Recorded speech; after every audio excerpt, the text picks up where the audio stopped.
Okay, welcome everyone. It's lovely to see your faces on the Zoom screen. It's not the same as in person, but lovely to see everybody nonetheless.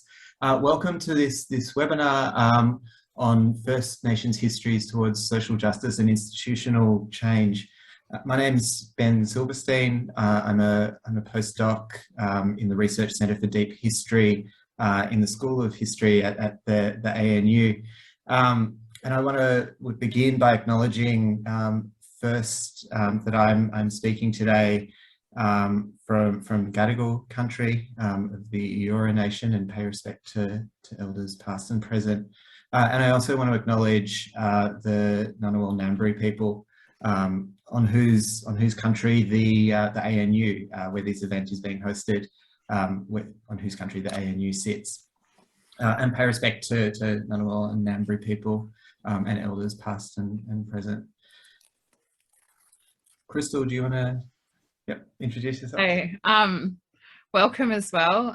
My name's Crystal McKinnon. I'm a Yamaji woman, and I'm coming to you from Wathaurong country down as who are part of the Kulin Nations down in Victoria. And I'd like to pay my respects to the Wathaurong people for having me on their country, and recognise that sovereignty was never ceded on any of the countries that I'm from, or that I'm standing on, and that all of you are coming from. So always was, always will be Aboriginal land. And so thank you all for coming. I'm really excited about today's panel. We're really lucky to have three incredible speakers here with us today. Yeah, me and Ben are co-facilitating today, and so we're going to do our best. We did want to meet in person, but we're doing it on Zoom anyway and persevering. So thanks. And so if you bear with us with any technical problems, we appreciate it. Ben, do you want to say? Thanks. Yes. Yeah. Just to say, just while we're on Zoom, this is a Zoom meeting rather than a webinar, set up as a webinar. So that'll give everyone the ability to ask questions and to discuss with the speakers at the end of the session, in the last half hour of the session. But until then, if you could please stay on mute. Please, it's lovely to keep cameras on so that everyone can see who we're speaking with. But if you can stay on mute until the discussion period at the end of the session. We'll get started. So our three speakers today, as you know, hopefully, are Sonia Smallacombe, Jackie Huggins, and Peter Yu. And I want to begin by introducing our first speaker, Sonia Smallacombe, who's a Mara-Meningi woman who's taught at a number of universities, including University of Melbourne and in Australian Indigenous Knowledge Systems at Charles Darwin University.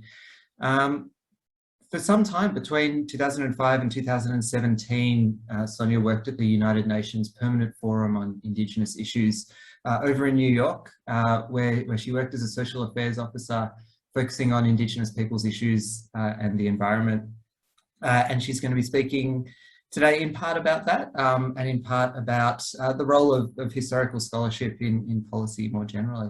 So I'll hand over now to Sonia. Thank you, Ben. And I too would like to acknowledge the First Peoples on whose land we stand today here in Northern Queensland.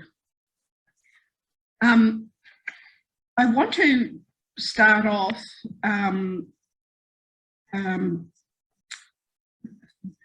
couple of things I want to mention first is that I want to tell you about my early experience in the research, and then talk about the importance of rigorous analysis and research in the area of human rights for Indigenous people. I want to start by saying that I feel like I've come in late to the research arena, and it hasn't been an arena that I'm particularly good at, I have to admit. I enjoy teaching more, and I still do, although no one's offered me a teaching role yet. But it's not certainly research isn't an area that I'm really good at, but I would still like to try it one day. I think my stints in research, especially for my master's degree, was not particularly great. And I say that because I felt I lacked, one, was supervision, good supervision. But this is not a criticism of my supervisors, but more about my own lack of knowledge as well. I think my supervisors did feel that because I was already teaching in a university, there was an assumption that I knew how research processes worked. And in fact, I didn't know anything. The other thing was that, as most academics will agree with, is that we're overloaded with work in universities. I was a single mother at the time. I had a teenager who was running right. I was teaching. I was undertaking a master's. I was also on university committees, publishing articles, and the go-to for Aboriginal and Torres Strait Islander engagement, as well as undertaking small research projects, attending workshops and conferences. So, you know, I'm complaining about the workload, but I'm sure that it's something that every person that works in a university is aware of. So in a sense, I felt overwhelmed, and also that I probably didn't speak up enough for myself about supervision. But as time went on, I think my early influence of research came to me via the Pacific Island scholars. And at the time, this was in the early 90s, mid-90s, there were Pacific Islander scholars who were questioning research paradigms, especially considering most of the scholars researching in the Pacific were not Pacific Islanders, and their work was benefiting mainly themselves. Plus, many non-Pacific scholars were influenced by their own colonial biases, and many held stereotypical views of Pacific Island people and communities. Pacific Islander students were influenced by postcolonialism, the critical academic study of the cultural legacy of colonialism and imperialism, focusing on the human consequences of the control and exploitation of colonised people in their lands.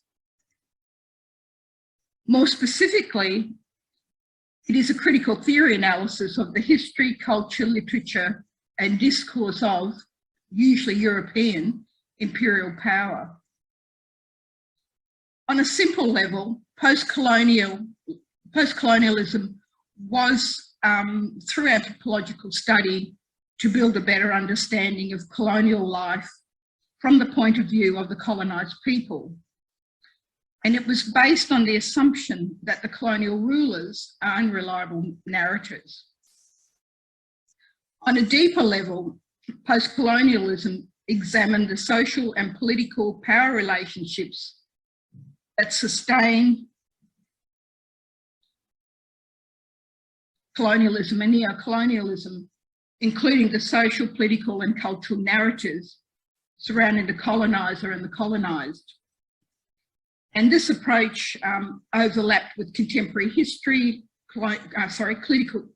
critical theory, and also drawing examples from history, political science, philosophy, sociology, anthropology, and human geography.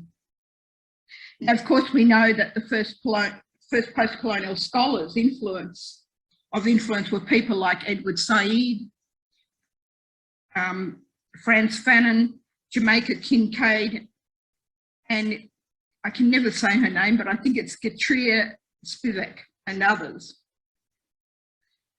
Pacific Islander students were people like the late Teresia Tewa, Vince Diaz, and many more. The term post-colonialism was, and still not popular amongst a number of people. And I remember a Māori sister, who's now deceased, once saying, "We are still waiting for the post." On a positive note, conferences in the Pacific really influenced my thinking of the way teaching and research had to be conducted. I learned that Aboriginal and Torres Strait Islander people had to be the centre of any teaching or research about us. And this is the message I've always carried with me. Today, there are strong views that research about us must be led by Aboriginal and Torres Strait Islander people, or conducted in genuine partnership with communities. This ensures that research is done in a culturally safe, informed and helpful way. Some of the key aspects of Indigenous research is that it has to benefit Aboriginal and Torres Strait Islander people. It is led by Aboriginal and Torres Strait Islander people. It engages with the community, it aims to help, and it builds research capacity of Aboriginal and Torres Strait Islander people and communities. Of course, research can be conducted in multiple ways.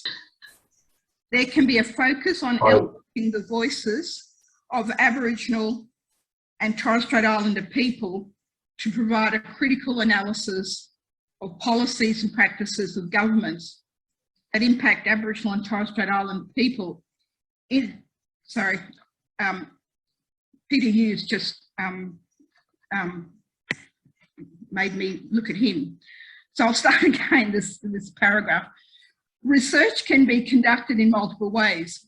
There can be a research on elevating the voices of Aboriginal and Torres Strait Islander people to providing a critical analysis of policies and practices of governments that impact on Aboriginal and Torres Strait Islander people in a different way than it may impact broader Australian society. I personally feel that critical analysis is so important, as I feel there is currently huge gaps left by Aboriginal and Torres Strait Islander bodies, such as the former Aboriginal and Torres Strait Islander Commission and the current Human Rights and Equal Opportunity Commission, where there is more focus on projects rather than critiques of government policies. This is where research and institutions like public universities have responsibility, I feel. I know there are many research centres that do provide analysis of government policies or lack of policies in important areas. Research can not only educate the public about issues, but can also influence change through informed lobbying activities. I can truthfully say that Indigenous peoples throughout the world, as well as non-government organisations and governments, have come to expect rigorous analysis and fierce advocacy for the promotion and protection of Indigenous human rights. When I started working at the United Nations, there had already been some great research and reports written by experts such as Jose Martinez-Tobo. His report was on the study of the problems of discrimination against Indigenous populations. Jose was not Indigenous, but was the Special Rapporteur on the Subcommission on Prevention of Discrimination and Protection of Minorities. It is a great report, and it helped in putting Indigenous people's issues on the United Nations agenda. However, we must never forget that it was actually Indigenous peoples themselves who kept knocking on the door of the UN way back when it was called the League of Nations. Experts like Jose Martinez-Tobo have always been part of the UN system and were given resources to investigate, research and write reports. At the same time, report writing within the United Nations was also expected of United Nations staff employees. The research informed policy and also provided valuable information to the public. The research reports in general were free, but did not often reach the people who may have benefited in terms of advocacy. During the time I was at the United Nations, there was a shift within various areas of the United Nations towards partnering with the university to undertake research. However, from the perspective of Indigenous peoples, the feeling was that it had to be Indigenous peoples themselves that conducted research and provided outcomes that informed policies at the UN level. Indigenous peoples who were on UN expert bodies were keen to write reports, in fact too keen at times, because at one stage we were overloaded with reports that it was hard to find time within UN meetings for the authors to present their reports. So there was quite a lot of interest in Indigenous experts themselves presenting reports and writing reports. At the same time, Indigenous peoples on these expert bodies were not provided with resources to research or write reports. And this was not easy. On occasions, it was UN staff that had to assist expert members to complete reports. And I think this is probably where universities could have provided support. And I think in some cases they did. However, the UN system is a strange beast. To get important messages across to states or even the upper echelons of the United Nations system, it is through diplomacy. And I think this is an area that needs to be considered when researching and developing reports for government agencies. The other areas of research is considering the implementation of United Nations or even government policies at the ground level. This is an area that is extremely difficult, and certainly for Indigenous people, even harder when you have governments who refuse to listen to the voices on the ground. The sad thing about implementing policies in respect of Indigenous peoples is that governments or private companies tend to handpick Indigenous peoples who agree with the way they want to implement policies. And this leaves the majority of Indigenous people left out of important decision-making processes. And I think this is where universities could do what those Pacific Islander scholars did that influenced me, and that is to provide critical analysis of policies and the way that these policies should be implemented. This research can then inform, educate the public and assist in lobbying purposes.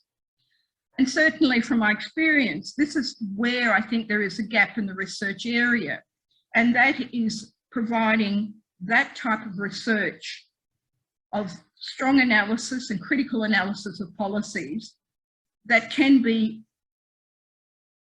provided to Indigenous peoples and other people to assist in lobbying purposes. Because I think this is where the information is lacking, that people are on the ground lobbying, and lobbying often not knowing what is happening at the policy level. So I just wanted to reinforce that this is probably where research is missing. And this is where I think universities can assist Indigenous peoples in these areas. And I think I'll leave it at that because we have got other speakers. Thank you.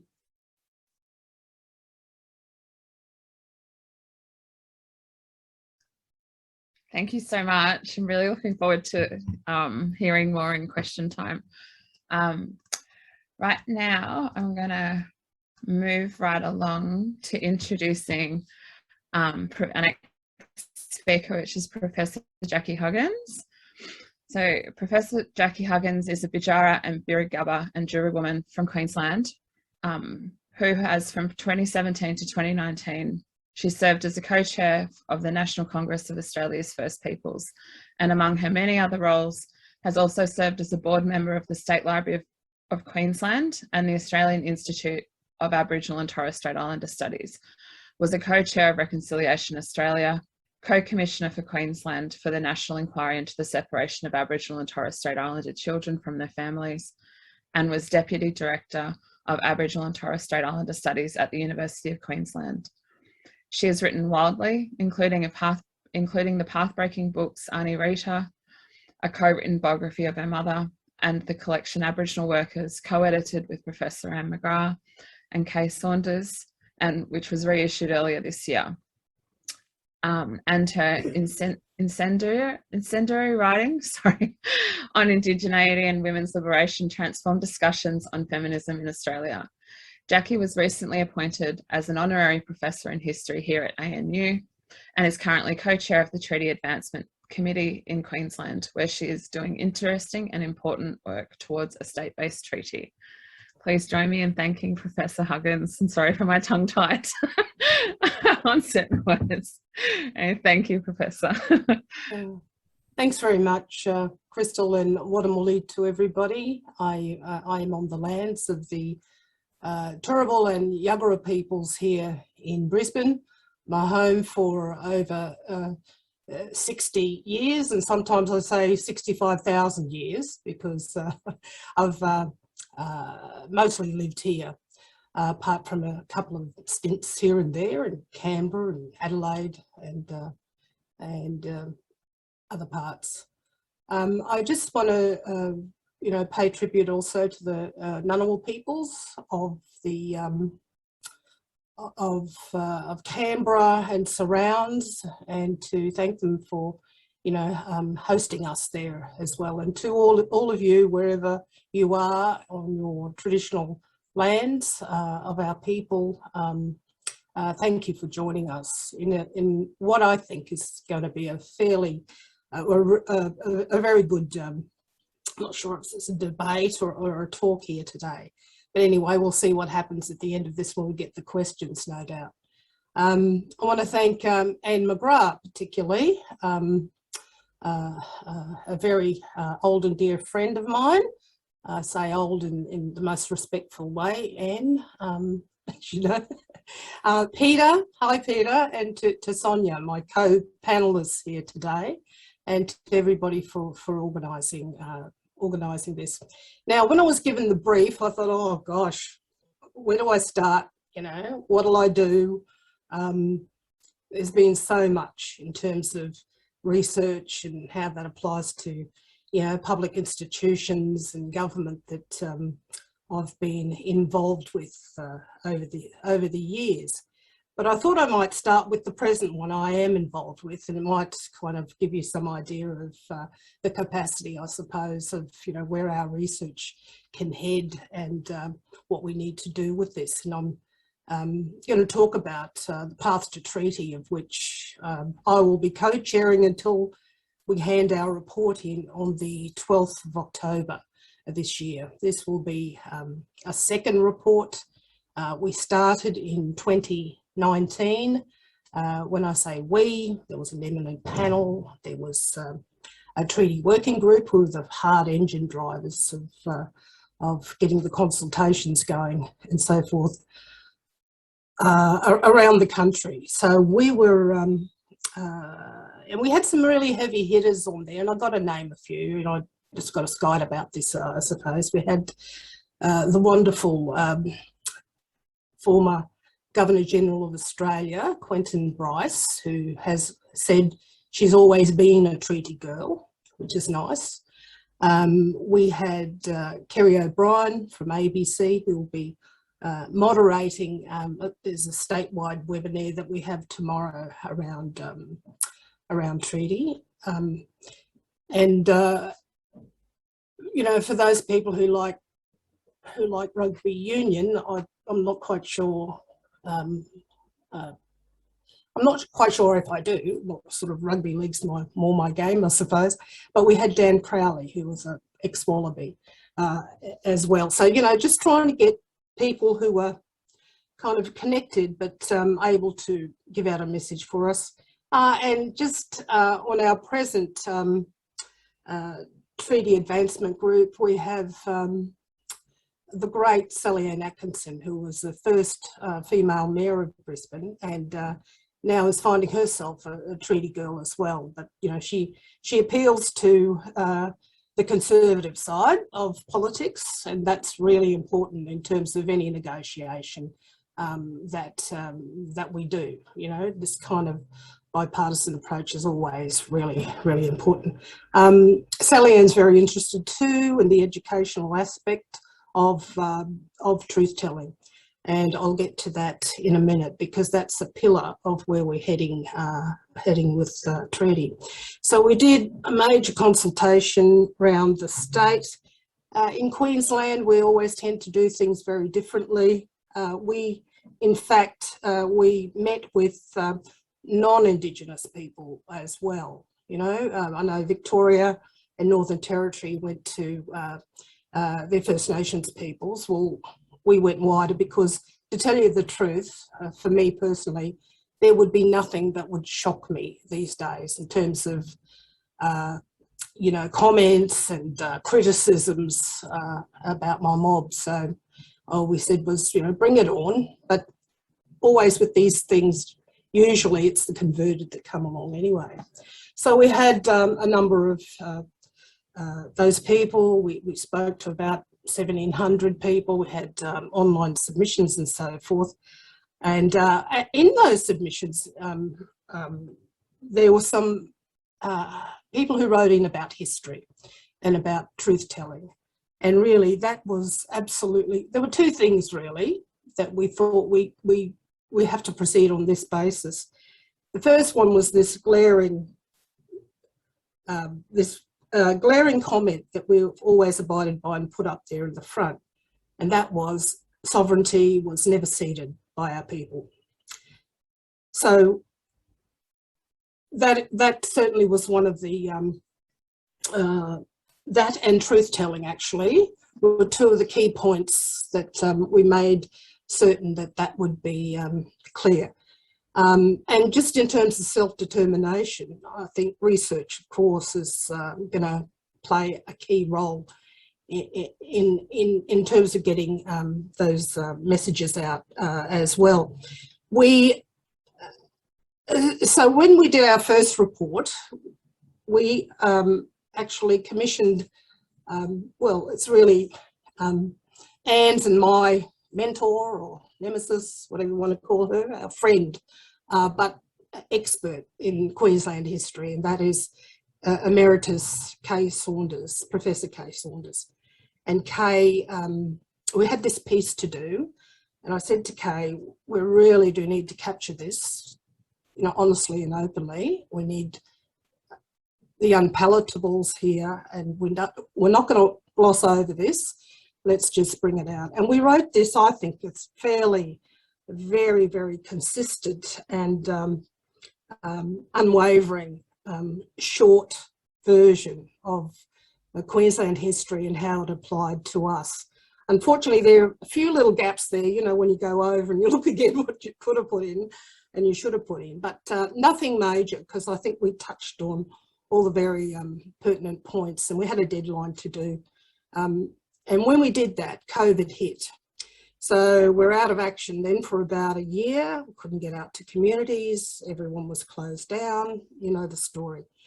But nevertheless, you know, we continued to have a look at bits and pieces. And we researched the models of international models in British Columbia that found their way through by way of treaty processes, and other models around Canada, and all the work that they were doing in terms of treaty. We also connected with, was then the Victorian Commissioner, Gallagher, and we talked to her about the processes they were going through and what kind of research had they done. And they had done a lot, similar to ours as well. Of course, at the time, we connected to Northern Territory, to Mick Dodson, and we're very keen to make sure that, you know, each of our processes is kind of, yeah, true to the mob, absolutely, firstly, and Indigenous led. So we were happy to talk about, you know, the pitfalls, some of the shortcuts we might have. And Jill Gallagher was very instrumental in giving us some of that information. And now, as you know, they've got a new committee and they have the Truth Telling Commission, UROC. So we're now going down that path in terms of knowing that everywhere we went, people were saying it has to be a precursor to treaty making. This whole idea of treaty making has to be informed by the truth. So we said, yep, we kind of juggled around our recommendations and we said, well, we do need a really separate arm almost to a truth-telling commission as well as a treaty process to run that through. So we have, in fact, we had a meeting with State Library, State Archives, GOMA, which is, you know, the art people here, art gallery, and a number of other public institutions that can help really inform the basis of our work. You know, so we're still, that's a work in progress, because we know that they hold the big collections that we need to really get further into. And, you know, whilst there's a heap of stuff out there, we know that we can tap into them. And we've got, you know, pretty good relationships with them too. Having said that, we are setting up a treaty institute first as well. Well, I don't say first, but hopefully by the time we get it through legislation, optimistically we might have it by the end of next year, hopefully, everything going well. And of course that treaty institute will, you know, what will that do? It'll be the honest broker. It'll be where mobs can be represented. They will not negotiate the treaties though. That's got to be done between the mob themselves with each other and to whom they want to do that. So we will need, I've said, obviously, we'll need a whole team of, you know, academics and historians and lawyers, you know, people to provide us that expert advice. And I got scolded the other one meeting because I said expert advice, but really that is what it is, you know, whether we like it or not. These are some of the finest experts, like how we engage Kay to do that work with us.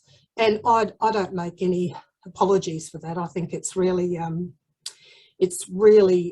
important that we have that kind of width and depth and breadth of, you know, the whole information and research. And I'm a great believer in research.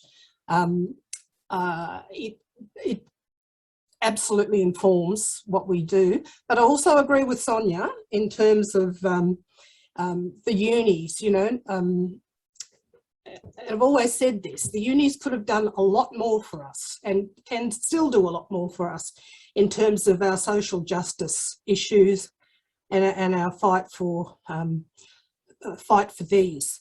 I don't think, sometimes, you know, unis have gone very silent on issues, you know, you name it, maybe, you know, Northern Territory intervention, I'll just name a few anyway, you know, the Commonwealth Employment Project or the CDEP thing that they had, and, you know, even the downfall of our elected representative bodies, such as the National Congress of Australia. Silence, you know, as it was with pretty much with ATSIC, when ATSIC fell. So when we criticise government, we can be open to our funds being pulled, you know, whereas you've got a bit of an immunity, universities, in terms of the words that you say and the criticism that you might give in terms of backing us, you know, but that's never been really afforded to us, you know, largely. But I know I digress, but it's really important about that, how research informs that, the policies and the critical analysis, and being a lobbying force for us as well, you know, being a voice for us in the background that can be, and I would hope, you know, that the next iteration of The Voice or whoever will have a very strong research component there, as we want to in our treaty process to inform us. So I've probably just about on time there. Thank you. I'm sorry, but I can't kind of talk and read these chat things here, so I might have a little look at them and answer some questions later. Okay, thank you. I'll end it there. Thanks, Prof. Huggins. You're perfectly on time, actually. Oh. It's very impressive. Years of trying. Yeah, thanks. Thank you so much, and we look forward to talking more in the question time. So I'm just going to move forward and introduce Professor Peter Yu, who is the current and inaugural Vice President First Nations at the ANU.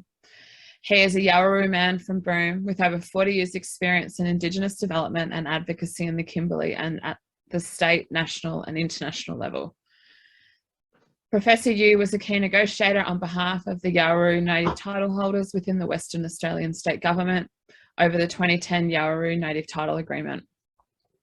He was until recently the Chief Executive Officer of the Yawarru Corporate Group, and among his many current roles, he is the Chair for the Indigenous Reference Group to the Northern Ministerial Forum, Deputy Chair of the Northern Australian Indigenous Land and Sea Management Alliance, and Deputy Chair of the AFL Aboriginal Advisory Committee, and member for the Senior Advisory Group to Minister Ken Wyatt.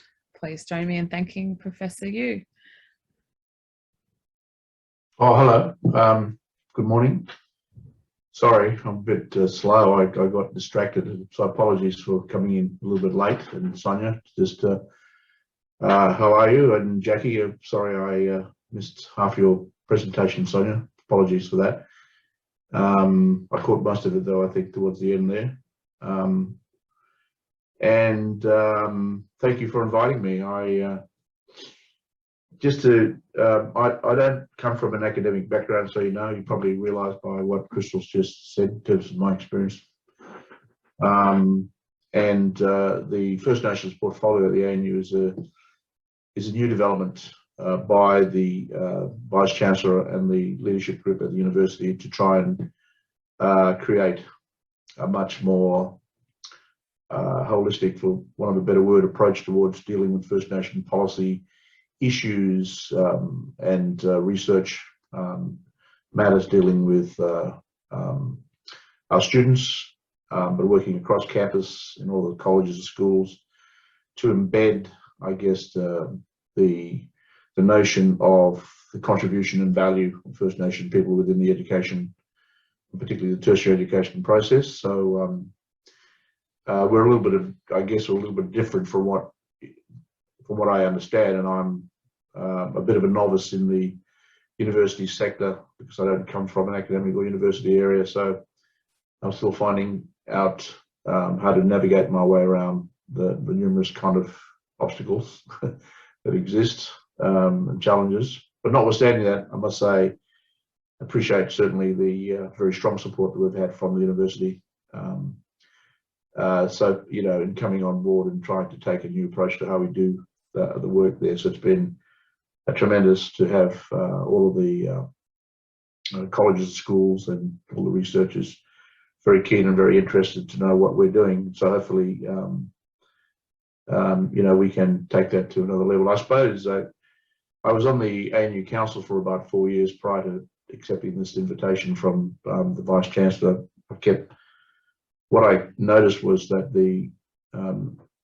and naturally enough, I suppose, university is a research institution primarily, but it had very much an southern eastern centric focus on things. I kept saying to Brian, I kept annoying him at our council meeting, saying, Brian, you've got to put the national back in the ANU. And as I have obviously a strong interest in Northern Australia, but I think that in some ways that while they might be different, they're both the same, because the issues that are challenging and focusing on Northern Australian issues are pretty much issues that the nation is grappling with anyway. So I don't see there is any great difference in that in terms of understanding the kind of policy or political framework in which we operate and the nature of the way that the university should engage. And Jackie just made a few comments just there towards the end of her presentation about the role of universities and researchers, and I think they're very important comments, given that we were asked to encourage discussion of the work of scholarship within or directed towards governments or public institutions. So I formed a couple of three similar type of rhetorical questions to myself, but also to you, that you might want to address, or think about at least, about how to address. And they're quite simple ones. I think they're not necessarily extravagant or with any great complexity to them, but I think it's worth, because I think it's worth some level of reflection and asking ourselves these questions. And they might seem quite straightforward, but in answering, but who knows, they might have also other different approaches. So the questions I asked myself was, how can academics affect and researchers affect and influence policy? What isn't research and scholarship addressing in terms of real outcomes? And what causes the disconnection between scholars, policy, and the lived experience of people they serve? Now, you'll notice I use the word people they serve. It's just a personal view and opinion, because I certainly appreciate the notion of academic freedom within the context of academia and within the cultural operations of the institutions like the ANU and other such organisations. The way that I look at the world, I think I see the responsibilities as having two ends of the spectrum, because I tend to look at things at a high level and then kind of filter them down into particular type of pragmatic or practical, real types of issues that address. I think you've got to have some level of understanding of the connectivity between what governs, what policy and politics governs the nature of, particularly in the First Nations space in this country. If you know about the history, some of the history of the relationships and particular milestones that have formed those relationships, that have come through legal, social, or political milestones, and how we've advanced beyond that or not advanced beyond that, and what's the level of reasoning and effect of that.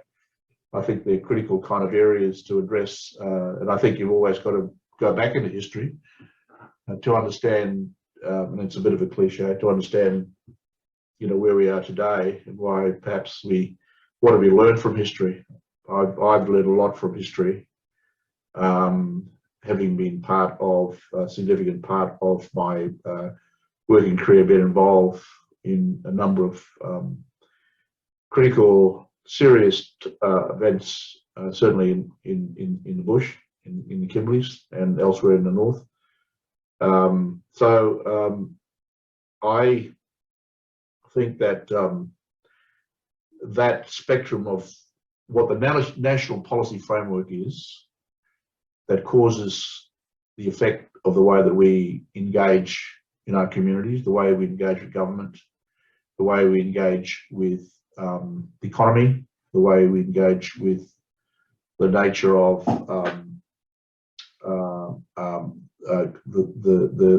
I guess the issue of, in the Indigenous space, the question of advancement, development, social mobility, the opportunities in a transformative kind of environment. What are the key kind of reference points, ingredients that do that? And in this, the question is, given that Aboriginal people have a long history of engagement with researchers over many years, Jackie raises the question to what advantage that is. So I just kind of, when I asked the first question about how academics and researchers affect and influence policy, I looked at a couple of examples, and I won't go through them in any great detail, but only to say they're all well known out there in the public. But I'm thinking of the HEX program, which was designed by Professor Bruce Chapman, an ANU economist based out of the College of Business and Economics, which is now seen as, well, when it was designed way back in, I think, the 80s, that during the Hawke-Keating government, was quite innovative. It is from a global point of view, and is still seen as the one of the key policy and program initiatives developed at the ANU. There have been many other things. I think about the question of the reform of the Australian taxation system, and I'm not an economist or have any expertise there, so I come from a very simple starting base. Knowing this, I read somewhere one day that ANU economists were involved in the mid-80s when the Hawke and Keating government, again, seems to be in a very reductive period in the history of politics and economics in this country. And I read a paper very briefly last night on from the Tax and Transition Policy Institute, which is part of Crawford, and going back over the history of what had happened during that period of time. But I did read somewhere else that it was the economists from the ANU that were working in the background, giving advice to Treasury and Finance departments of the Commonwealth Government as they were engaged in debate and discussion in the Hawke-Keating years, 84 particularly, 84 and 85 I think it was, to look at what those changes might be. And as we know, we've now got superannuation just as a kind of critical benchmark thing that came out of there. There were other various areas of taxations reform that came through that basically transformed the nature of how things operate in this country. So there are two immediate things when you say, well, how can academic research affect and influence policy? Well, I mean, you can see just by those two examples, they had a dramatic effect on the nation, not just a nation, but also in terms of our global positioning and standing, and our reputation and our ability to how the systemic nature of systems, fiscal tax policy systems operate within this country, and it can be, some of that can be contributed to the nature of the work of those eminent researchers who took part there. So that's, you can see the two things. The spectrum was one at a national level. It had a dramatic effect on that, but obviously it affected every one of us in the community. It had, and there was the relevance, the connecting points that run in that spectrum. Of course, what is the community relevance? And so the question is, there was a direct connection in relation to the research of scholars and other academics and the way that that influenced policy, but also affected dramatically the lived experience of the people that they served. There's a direct correlation. You can see that and so when I was asked to come to work at the ANU, having read that previously, I thought, well, you know, if they can do that for the government, why can't they do that for us, for Aboriginal people? Why can't they do that? Why can't the university engage? And I'm not saying there hasn't been a level of engagement with research in the past. It's you know, there are significant research that has been undertaken previously in the Aboriginal space, and very good research, no doubt. So it's not to suggest that. I guess I'm trying to contextualize it in the sense of where are we today? What are the kind of critical issues? We know at the moment the government's formal policy position is closing the gap. Now, anybody who's been around for some time, Jackie, Sonia, others that are sitting around this conversation, I can see some familiar names, will know that we'll never close the gap. I think we all agree on that, fundamentally, because we've lived most of our life in public policy and administration over the last 60 years embedded in a kind of predominantly welfare mendicant kind of position and codependency relationship with the government.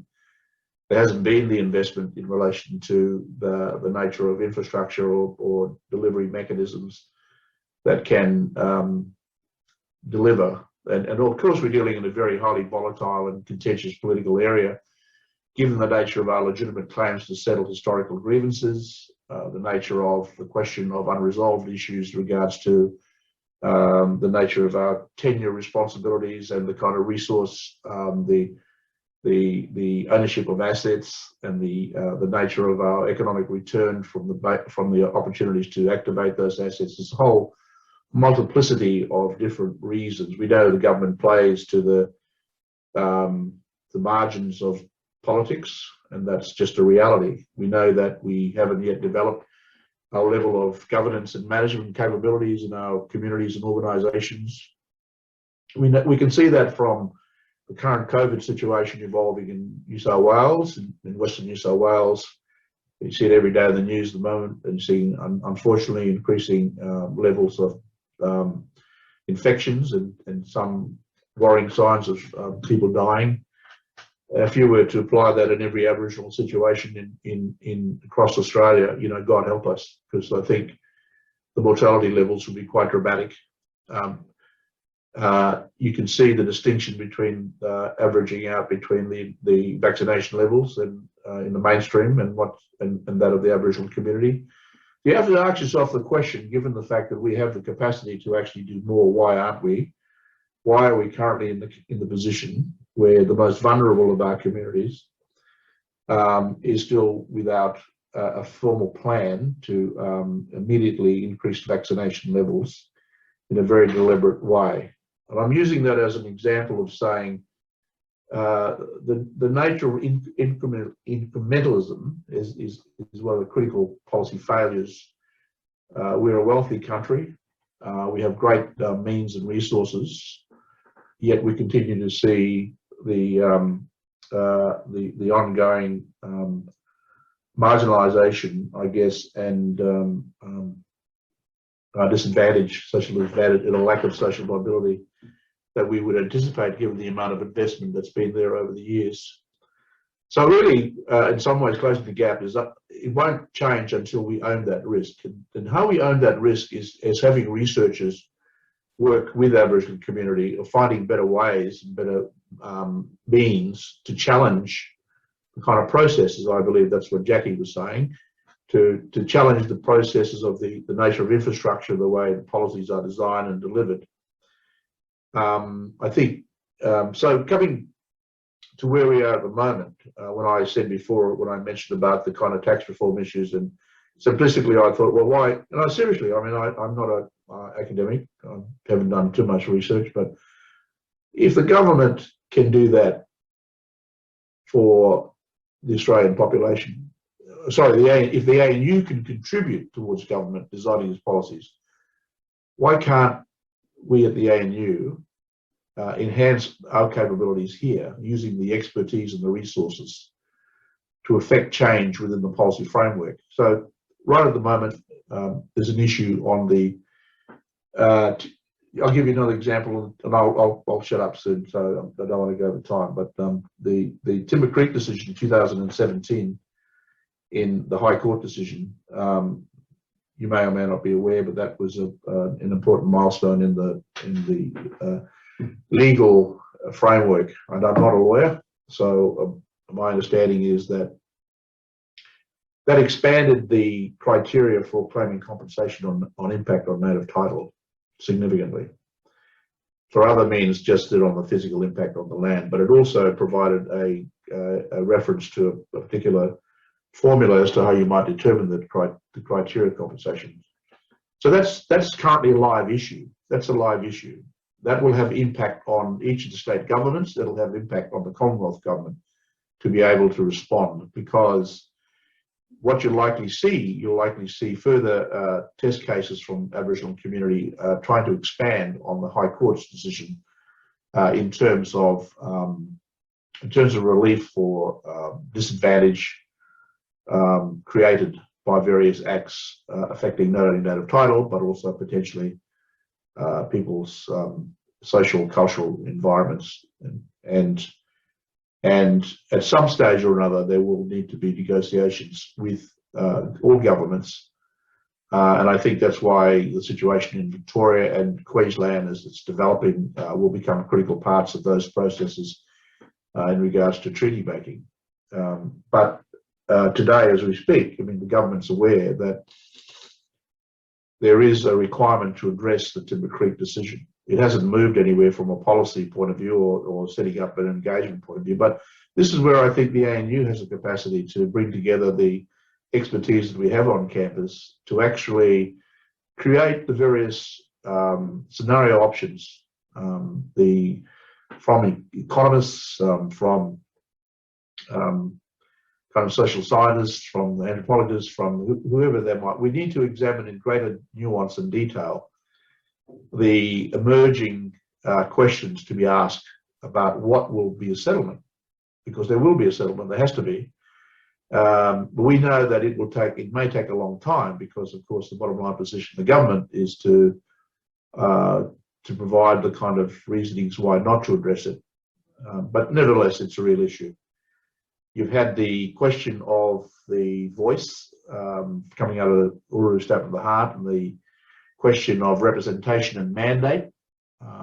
There is a significant patch of area to look at what we need to do in regards to planning. Because I think one of the critical things that we have failed in Australia is, well, usually we haven't been partners with government leading up to any of these milestones happening. They usually have been through actions taken by the Aboriginal community, political action, legal action taken, and then we achieve, even if you look at the 67 referendum, where, you know, everybody thought that we were citizens of Australia. Well, we didn't become citizens of Australia. The technical impact of that was really we were counted in the census for the first time, you know, since settlement. And but what didn't happen was afterwards. And a friend of mine said to me one day, when we were talking about the constitutional debate about recognition and other matters associated with potential constitutional reform, I said, the most important thing about that will be the day afterwards. And that's important, because whether we got up or whether we got over the line with whatever the propositions might eventually be put, or we don't get up over the line, the question is, what happens then? But if you look at every major milestone, look at the apology with Rudd. There's been no compensation, no reparation paid, except for what Morrison has announced, in my personal view, piddly amount of money for the stolen generation in the Northern Territory of the ACT. So $300 million, which equates to about $65,000, I think it is, or $70,000 per head. You know, I think that that's indicative of the meanness and how stingy this government, and I'm not just talking about, I'm talking about governments. I don't care what particular colour they are. I'm talking about governments. The nature of the trauma, the nature of the unresolved trauma, the nature of any formal settlement, the nature of any sense of duty of care, the nature of any sense of generosity, the nature of any sense of anything reasonable, and not just for the benefit of us as Aboriginal people and Torres Strait Islander people, but it's a question of what's the benefit for the nation. What's the benefit for the nation? Is it beneficial that we continue to have the highest incarceration rates in the world, in this country, the highest recidivism levels, the highest levels of juvenile incarcerations, the highest level of people still engaged in preventable diseases? I mean, you know, unfortunately, these matters become somewhat cliched the way they're reported, that we become immune to the nature of the impact that it really has. But I'll finish there, because I think that is where we need to address, while acknowledging academic freedom and what you want to do, that's fine. But what's your contribution particularly in this space we're talking about today, what's your contribution from a policy point of view that's having a real impact in the communities, that is able to consider, you know, a reconstruction or a change and serious reform in terms of how business isn't currently being done? Thank you.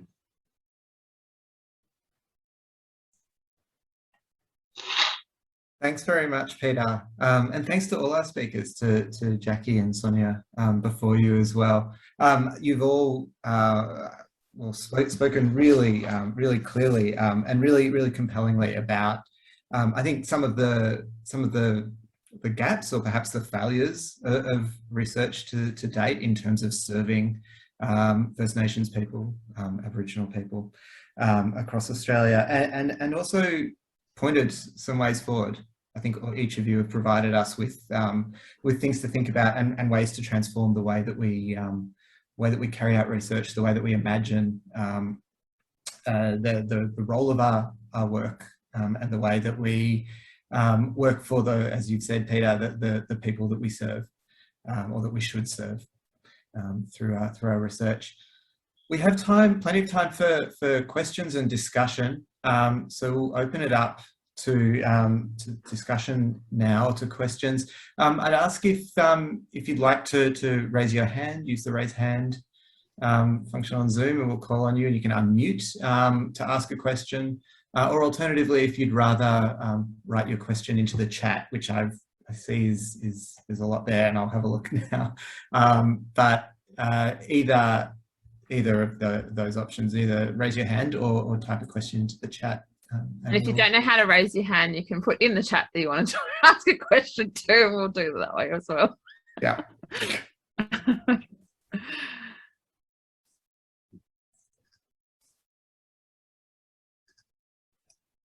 Can I just, me here, where's my hand? I just want to make a quick comment just on what Peter said around, you know, we'll never close the gap. I believe that. I absolutely do. When this all started, I think it was Jill Gallagher who pointed to some research at the Caston Institute in Melbourne that said, at this rate that we're going, it would take 492 years to close the gap, you know? And really, I'm not quite sure that we're far off that, you know? You know, the last reports, in fact, to close the gap indicate that there is still such a discrepancy, and such a shame for this nation in terms of, you know, where we're heading with all this. I think for me and for me personally, and, you know, some of my family members, one of the good things that's come out of Close the Gap is that we get, you know, discounted pharmaceutical for our chronic diseases, you know, and certainly now what's happening out in Central West, and I see our sister Frances has noted, it's just diabolical, and we're at a loss really to know, you know, how we can actually affect so many, you know, there's so many issues that impinge upon that stuff. But yeah, and research has got to be, you know, one of the key elements that we might be able to find a way through here. Anyway, that's my little 2 bobs worth there.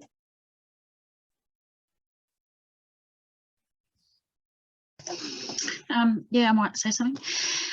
Yeah, thank you, Sonia and Jackie and Peter. It's it gets really overwhelming really quickly when we have these conversations. I start feeling really upset, you know, because you get just so overwhelmed and frustrated and angry. But like I was involved in a study looking at Aboriginal kids leaving foster care and what is happening to them when they leave care. And I found that one of my key roles, I was the only Indigenous investigator in that project. I found that my key role was to keep pushing the discussion about the systems failing the kids. It's not so much the challenges these kids are facing, but the system is blocking all this progress. And prohibiting them from connecting back to country and community and family and all sorts of systemic problems. But to make sure that the outcomes of that report was all about the system failures, not about the failures of families or kids, you know. But also I think universities, I mean, my research is identity research, and it's looking at my family history, and I feel like for a lot of us, that's where we have to start before we have the strength to fight systems, because we have to understand ourselves and our histories and how we became who we are and all the dysfunctions in families. And I feel like sometimes that identity research has to happen first for us to then move on to doing the big fight. Does that make sense? So you see a lot of identity research happening in universities and they support that, but rightfully so, we need to be doing this research on governance. But it's like the kid that leaves foster care is going to have a whole journey of recovery and healing before that person, that kid, can fight the fight. Does that make sense?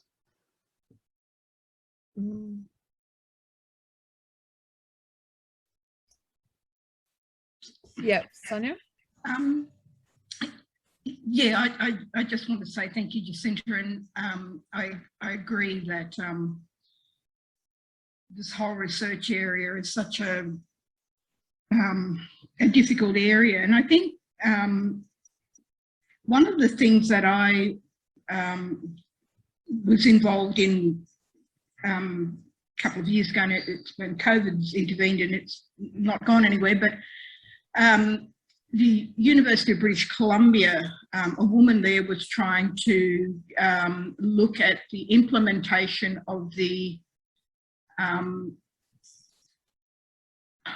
the United Nations Declaration on the Rights of Indigenous People. And she was getting people, at this stage she was trying to get people across the board to talk about it.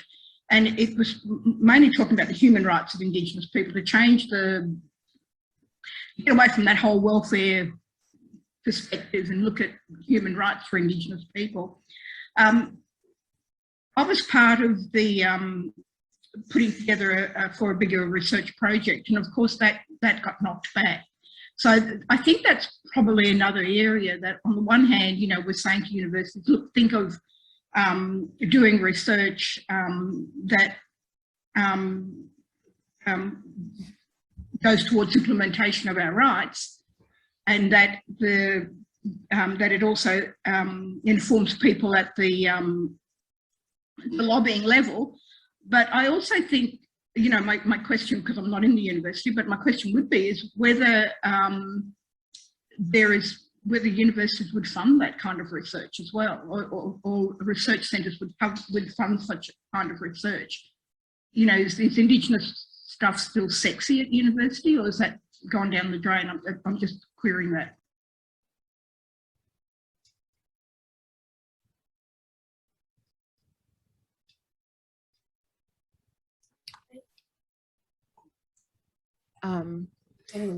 So I've got Anne.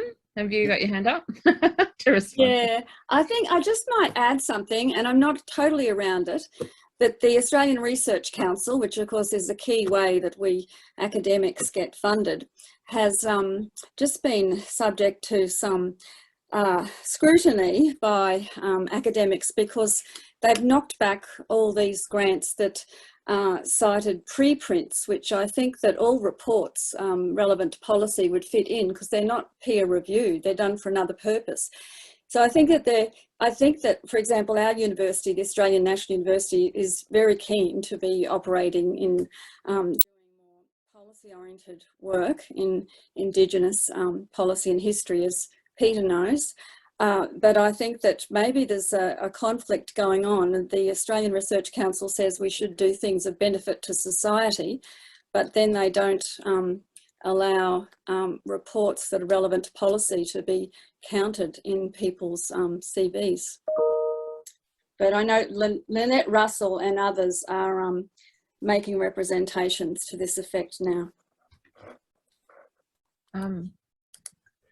Got a question in the chat from Kaylee Woods, who says it's for PDU, but others feel free to comment as well.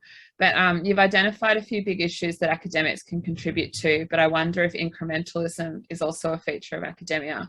I've spent time in policy with First Nations organisations and in academia, and I feel that academia is often conservative insofar as it resists radical ideas, especially as funding is constricted and research becomes market-driven. Did you have any thoughts on that comment? Oh, I just take it as a given that that's the way it is. That's the way it happens in policy, I think, because the nature of disempowerment, and it's fairly stark in terms of our situation, but I have no doubt that occurs across the field. You only have to look at the recent discussions on women's violence issues in the summit that was held last couple of days. I mean, just think about how long, for God's sake, has it taken us to get this far. We're having a summit on it, and we still aren't addressing this. I think the underpinning issue as well, in my own personal belief, is that we have this very strange federated system in the way that we operate. The policies, how the policies are involved with the states and territory and Commonwealth. I think there's the way that the Federation was set up, and the way that we are able to, to conduct business and to drive things that are nationally important issues in the way that you are able to have to navigate and deal with the kind of politic of state and Commonwealth. We're getting clear examples of all of that at the moment in relation to the way that the vaccine and stuff, this national cabinet idea of getting agreement, and then they had to create that especially to be able to try and provide a unified position and national response to COVID. But even that hasn't, even that we see them squabbling about on a daily basis in terms of taking advantages to reinforce their political positions in each of their jurisdictions. I mean, are we a country or not? Are we 7 or 8 countries? I mean, it might sound like a crazy question, but that's the way I look at the world, and I think, are we all Australians, or are we West Australians, or are we, New South Wales, or if you understand to look at these issues, the way the country was set up, and the reasons that were given and why historically about the way that it's structured, is a major impediment in terms of the way we cannot achieve the things we want to do. We consider ourselves, a leading modern social democratic country. I wonder sometimes if that's real, and who's under whose definition and meanings. Yes, I appreciate incrementalism is part of our reality, because it's a way that we as human beings have to tread and learn. But I think there's a sense of you get to a certain position where there's a body of work.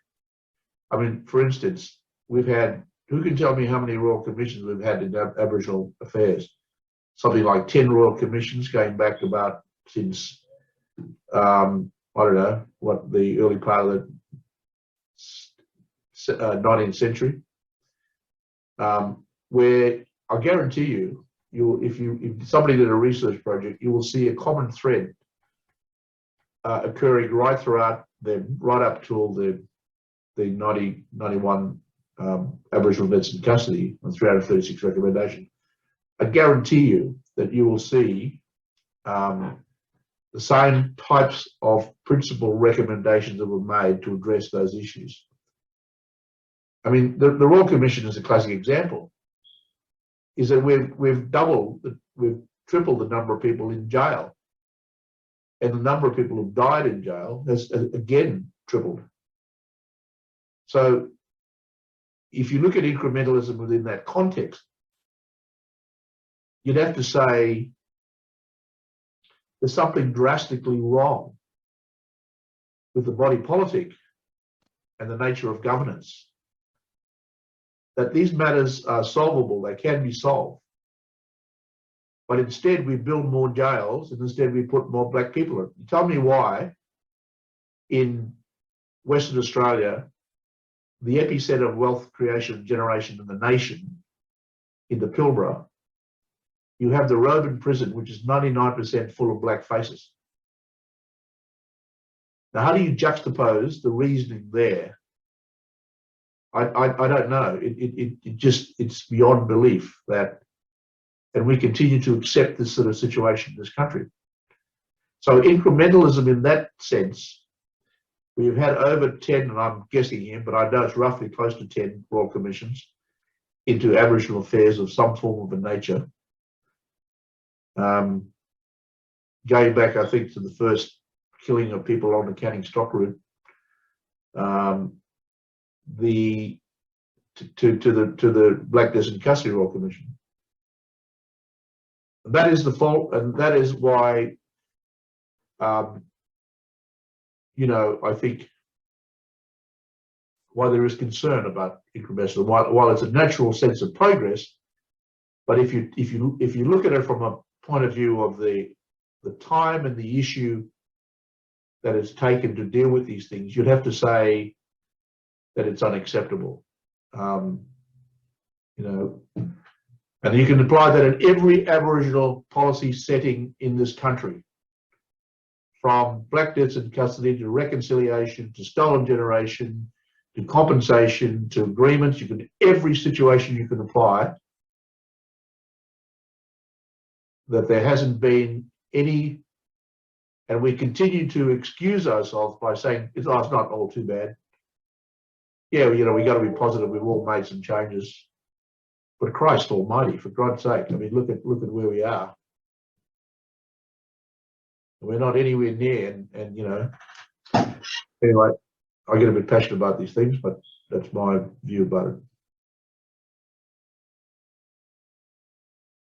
So Roderick has got his hand up to ask a question. I think what Peter said just then is that all the policy failures are connected, and they're connected with the lack of institutional change that's occurred.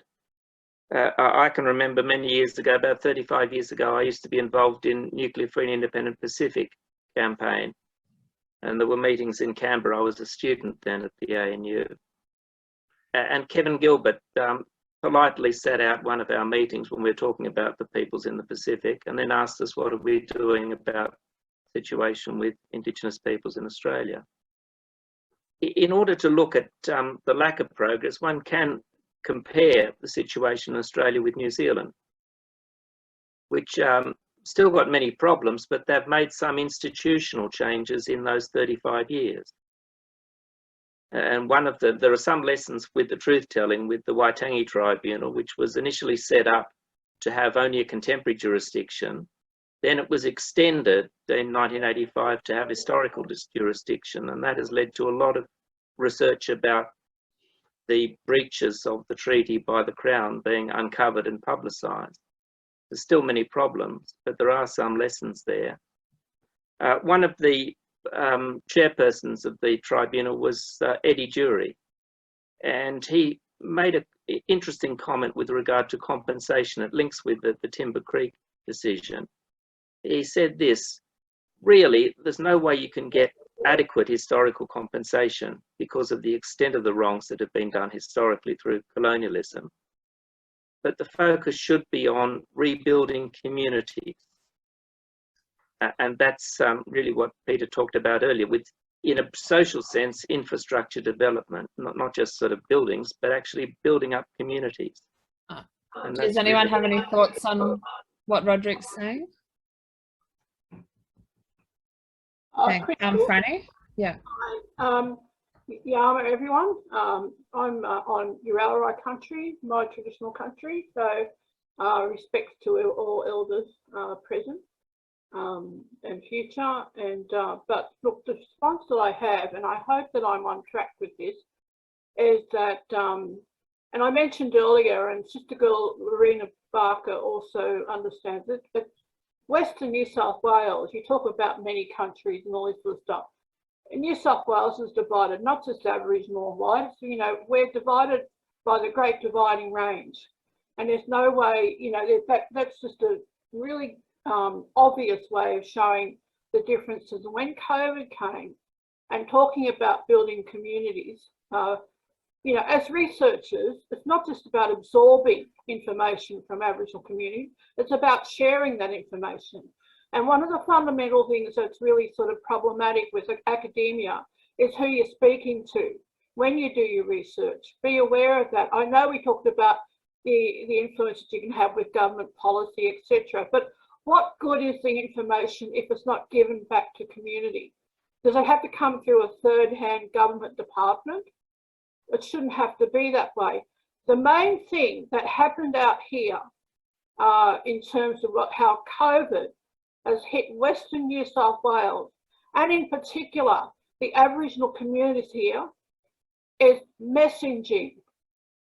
It was, you know, it was bad enough that we were told a million different things by the government, by the New South Wales government, as well as the federal government, about, you know, it was bad enough with rollout. It was bad enough that we were told, you know, oh, you can have AstraZeneca if you're over 60, or you can't have it, or if you're 45, you can have it. You know, how many weeks or months you can have a second one. Or the messaging was appalling. Our people out here are in extraordinary circumstances. Anywhere more in this country, that motorhomes have to be driven up from Melbourne and Sydney so that people can have accommodation. You know, I mean, if there was housing, then perhaps there wouldn't be so many people spreading COVID amongst their own families. I mean, a family not far from here, 11 members of their family have got COVID, and we don't know who's going to survive. They talk about pre-existing conditions. Aboriginal people have got pre-existing conditions, full stop. Just being Aboriginal is enough to have a pre-existing condition. So the thing that I'm talking about is, I think that universities could have, maybe we've missed that boat, perhaps maybe consider about sharing some of the information that you draw from. Our medical services are to the optimum. They are pushed to the hilt. And the thing is that as universities and as academics, especially if you're studying Indigenous studies and you're writing about it, there could have been an opportunity that we could have been told what to expect, even if it was to sort of like, you know, get over the problem of the fears of AstraZeneca, etc. You know, there is a role that universities and researchers can play in COVID and what is happening back in the communities. It's not enough that you write to each other or tell governments how to do their policies.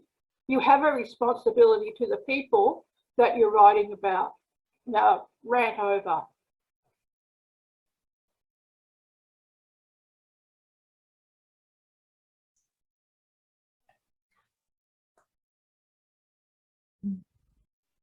I mean, that was my bit to answer in terms of building communities. Thanks, Franny. I think, and that, I mean, it speaks to a lot of the themes as well and issues that have been raised already this morning. And thank you for that contribution that draws it together. There's also there's a question in the chat for which is related in a way for Jackie and Sonia in particular, from Anne McGrath. How are the best ways to ensure historical truth-telling can be healing? Do either of you have something to say in response to that? Yeah, well, I'll have a go at this. And thank you, Sister Franny there out at Lightning Ridge. Our thoughts and prayers and love go out to you, Mob, because, you know, we know that you were suffering greatly there, and things should have been done much earlier, not only by government, but our mob. You know what I'm talking about here, to actually to do some stuff. And anyway, I'm not going to go there because it's too despairing at times. So I think this speaks to the whole importance of, you know, the truth telling in the first place. I think doing the truth telling and getting that up as one of the main instruments by which, you know, we can truly drive this nation. And it's about time, and we have to have those very deep and wide conversations that we've never had in this country to date, you know. How it's going to help our mob, or how it's going to, you know, kind of progress that is the big question around that. We've tried, and we're sick of it. We're frustrated, you know, to the point now people have asked me to do some stuff, you know, to talk on panels around domestic violence and stuff. I said, you know what, I'm so over that, because nothing has changed. Nothing much has changed. They are still not listening to Aboriginal women in this area that have been doing it for a while, but also the ones that have come through lately, you know, and I so agree with that. And even in the research space, you know, whilst there's been a number of fairly good projects and so forth, it's not really had the connection or the depths that it should have had, not only in that space, but others. And I think that the main thing we can do now is kind of give us a blank canvas. Let's start again and just start telling the truths of our historical past and the wrongs, and where we need to right that. It's a big job. It's a big job for sure, but at least, God, in my lifetime, thank God, we've started a process that might assist there. And I know that you've been doing that stuff for a long time too, sister, in terms of your brilliant filmmaking and historical, you know, 67 referendum stuff and everything. You know, all praise to you too.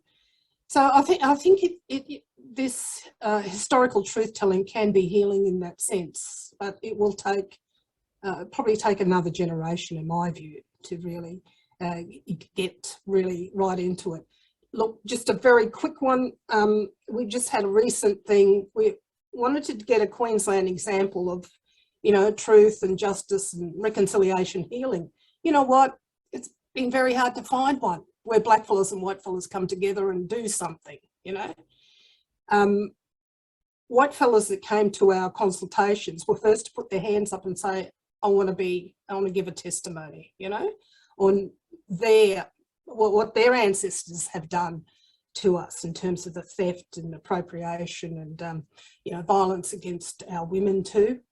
And so that was fairly, you know, fairly encouraging there.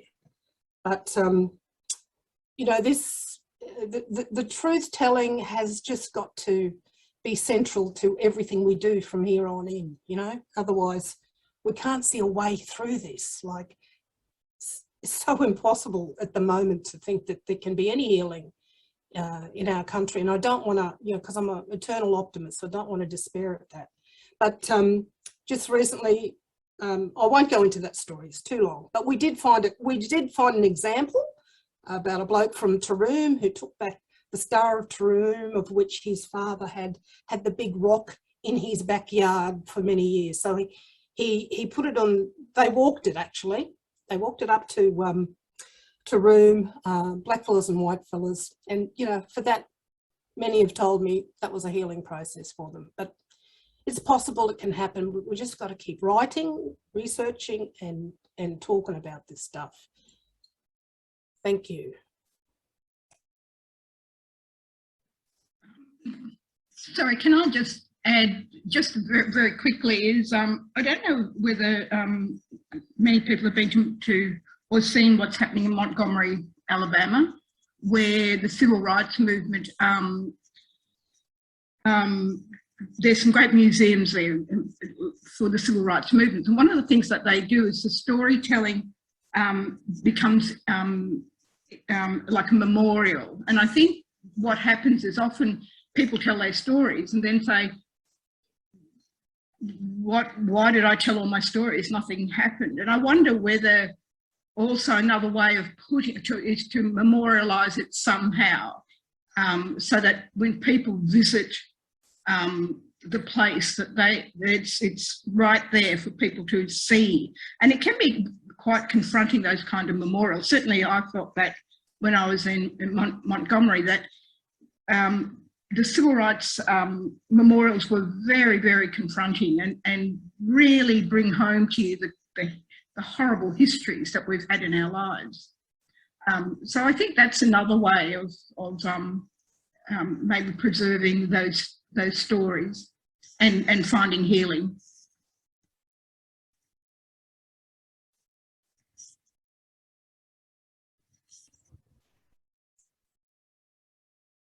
Tonya has her hand up for a last question.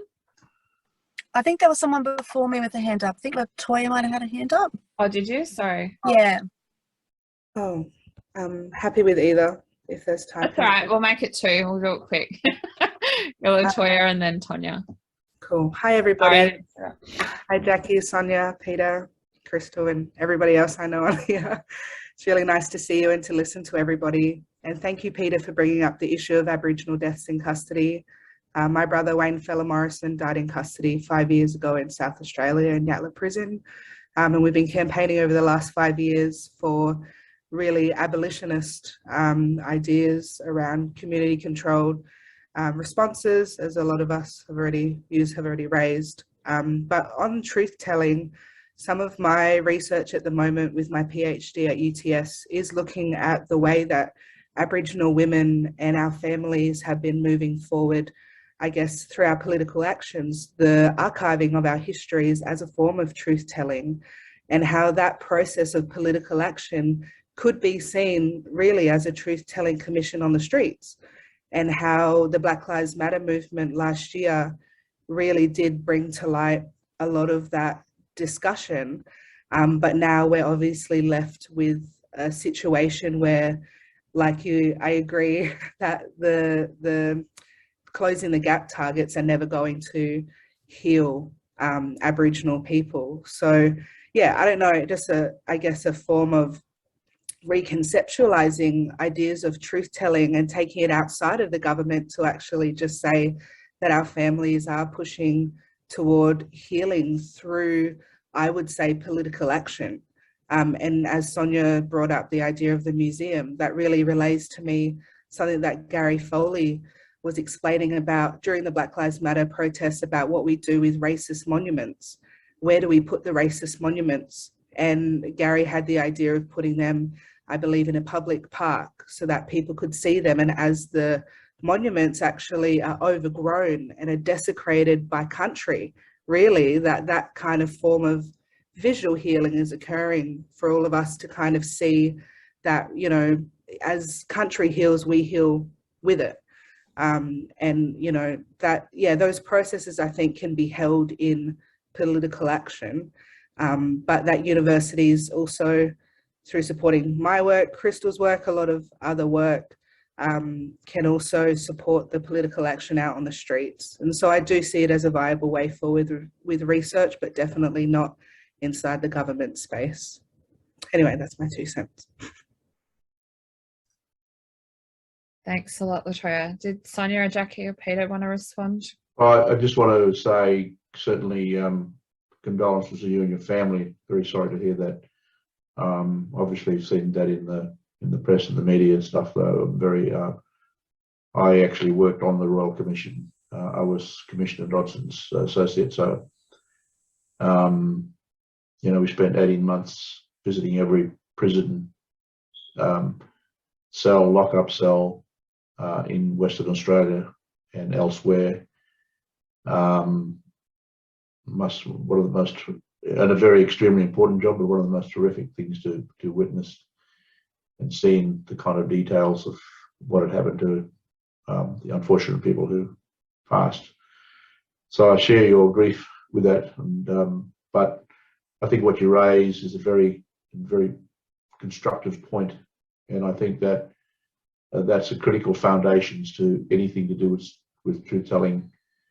Is it has to be determined by the communities themselves about what form, what methodology. I think if it was to, I pointed out before, the lack of engagement and equity and ownership of processes has usually dealt with enormous disappointment and failure historically. And I think we've got to be very wary of that as a major risk in the nature and the way we design the truth-telling framework. It has to be designed and owned by Aboriginal people. Otherwise, it won't deliver the expected outcomes we anticipate.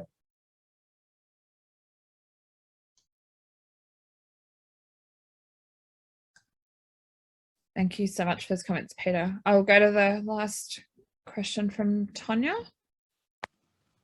Thank you. Oh, yeah, sorry. Thank you to everyone. Thank you for this session today, guys. This has just totally made my day.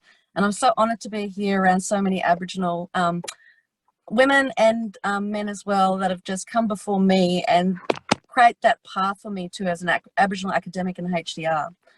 I just wanted to add, thank you, Latoya, for what you stated there as well. And I'm just thinking, I'm very mindful of Auntie Tanya Day's family wanting to show that video of her last moments as well. But I think when we're talking about truth-telling and healing, it's really about the truth-telling. And that truth-telling is not so much about healing, it's about the pain. And I think Australia needs to come to grips with the pain. It needs to come to grips with the ugliness of our history.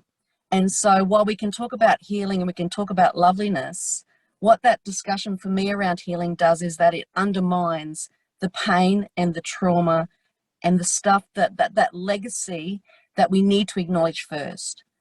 And so I think deaths in custody is just one element of that where, you know, here we are 30 years later and nothing really has changed in that. Also too, another point that I wanted to make was with Sonia's point then about memorialising it. Being in Queensland, out in southwest Queensland at the moment, there's been a big project around memorialising old elements of communities such as Charleville and Cunnamulla. And so there were several communities that were done with memorialising things like housing or special places or things that were put back into that community to remind people of what the past looked like and who was here first. And so I do like that concept around, Sonia, around memorialisation, as long as it's in consultation with community and consultation with Aboriginal peoples, of course, as well, about how they want it memorialised. So, yeah, but last of all, Ben, Crystal, and all of the speakers as well, thank you for this, because as someone in Queensland, I don't get a lot of opportunity to have these kind of conversations as well. And as the only Aboriginal academic in the School of Education, don't get these conversations much. So I just wanted to say that I'm just so appreciative. Thank you.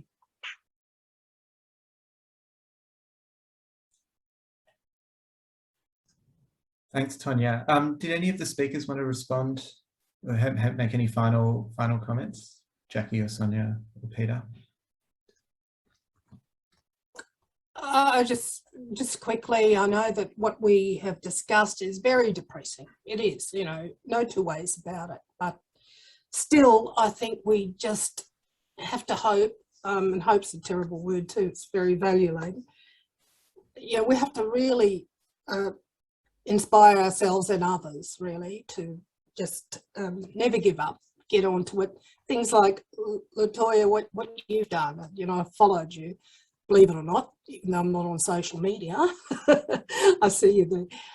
But, you know, these young people, it gives me great hope, all right? You know, this next round of, and Tonya there as well, you know, and others that are here, gives me great hope that there is a real kind of, you know, the next wave of Aboriginal and Torres Strait Islander academics coming through that might make a dent here in terms of what we never saw, you know, certainly Peter, I and Sonia, perhaps, and I hope I'm, you know, don't want to speak for you, but basically it's the truth, you know.